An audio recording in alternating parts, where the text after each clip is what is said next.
Assalamualaikum warahmatullahi wabarakatuh. Alhamdulillahirrabbilalamin. Wassalatu wassalamu ala asrofil anbiya wal mursalin wa ala alihi wa ashabihi wa man tabi'uhum ihsanin illa yaumiddin. Amma ba'du. Pemirsa, pada kehidupan dimanapun kita berada, selagi kita masih hidup di dunia, maka di situ akan senantiasa kita saksikan berbagai ragam watak dan sifat manusia. Ada yang baik, ada juga yang jahat. Ada yang sabar, ada juga yang pemarah. Ada yang beriman dan bertakwa, namun juga ada banyak yang ingkar dan pembangkang. Memang begitulah warna kehidupan yang sudah sunatullah berpasang-pasang agar rotasi kehidupan ini bisa berjalan mengikuti irama kehendak dan takdirnya. Namun terdapat sabda Rasulullah Shallallahu Alaihi Wasallam yang patut jadi rujukan sebagai renungan bagi orang-orang yang beriman, yakni di mana beliau bersabda, "Kullu mauludin yuladu alal fitrah, fa abawahu yuhawwidani, au yunassirani, au yumajjisani."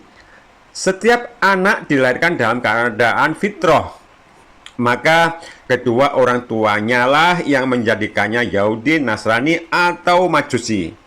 Nah, dari sabda Rasulullah Shallallahu Alaihi Wasallam tersebut, maka bisa kita pahami bahwa mindset, pola pikir seseorang atau bagaimana kecondongan hati seseorang sangat ditentukan oleh apa-apa yang menjadi bahan dasar yang dimasukkan ke dalam pikiran atau hati seseorang tersebut.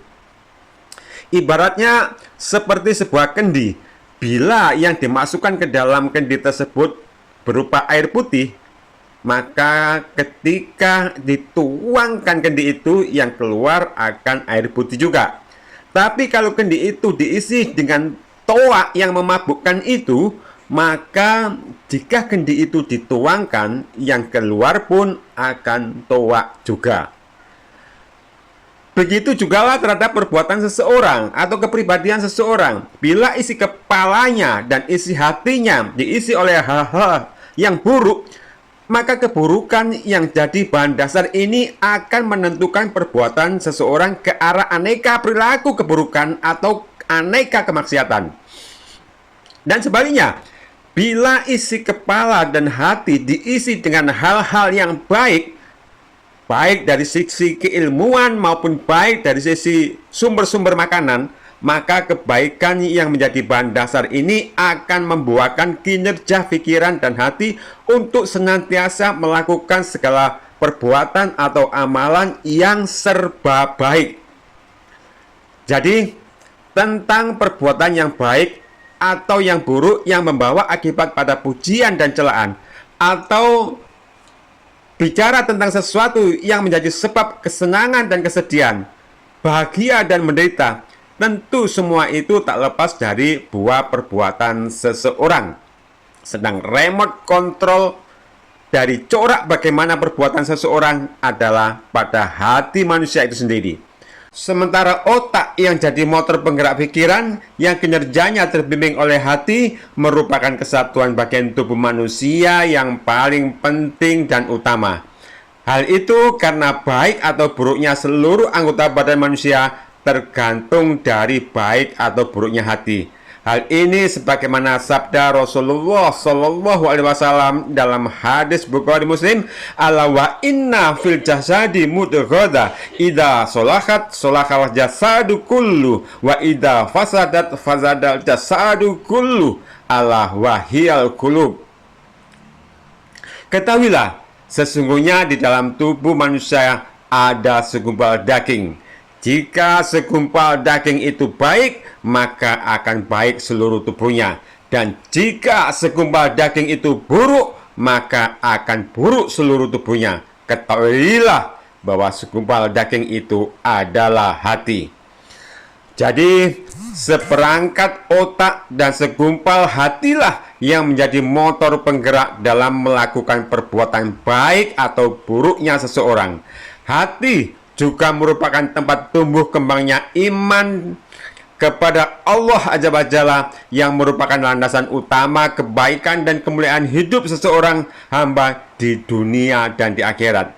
Ini berarti Mengusahakan perbaikan hati sama dengan mengusahakan perbaikan iman dan menyempurnakan pertumbuhannya. Karenanya, agar pikiran dan hati seseorang itu baik, maka dibutuhkan asupan-asupan yang bisa mendayagunakan atau memperkuat kinerja hati dalam membangun keimanan dan ketakwaan.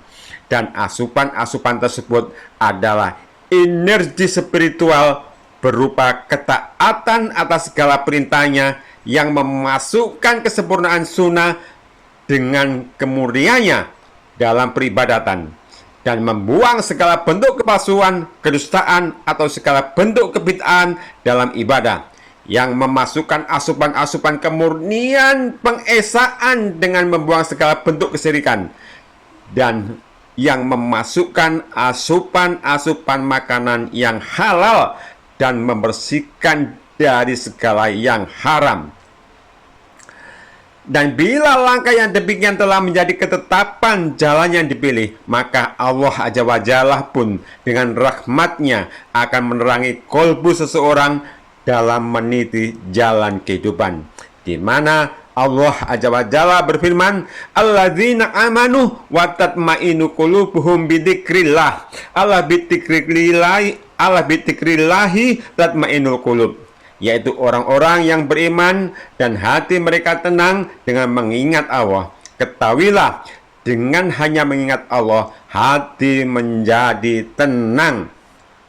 Jadi, dalam penciptaan atas diri manusia, Allah Azza wa Jalla sudah mendesain dengan menjadikan ketakwaan dan ketaatan atas perintahnya sebagai jalan atau wasilah pada terwujudnya rasa tenang, ikhlas, legowo, sabar. Namun sebaliknya, bila manusia itu tidak bertakwa dan menjauhi perintahnya, maka mereka akan melalui kehidupan yang serampangan, semrawut, amburadul, kacau balau. Yang bid'ah dan syirik diagungkan, sedang yang sunnah dan kemudian tauhid diacak-acak. Kemudian tak cukup dengan makan makanan yang halal, hingga yang haram pun diembat, sehingga kinerja otak jadi semrawut, hati mereka jadi kotor dan mengeras seperti batu. Yang dari sinilah sumber kemunculan rasa resah, gelisah, tamak, sombong, dan segala bentuk kejelekan lainnya. Karenanya, senantiasalah pikiran dan hati diberi asupan-asupan spiritual yang baik dan asupan-asupan makanan yang halal, agar juga senantiasa hati dan pikiran condong beramal pada kebaikan, beriman, dan senantiasa bertakwa. Subhanaka Allahumma wa bihamdika, asyhadu an la ilaha illa anta, astaghfiruka wa atubu ilaik. Wassalamualaikum warahmatullahi wabarakatuh.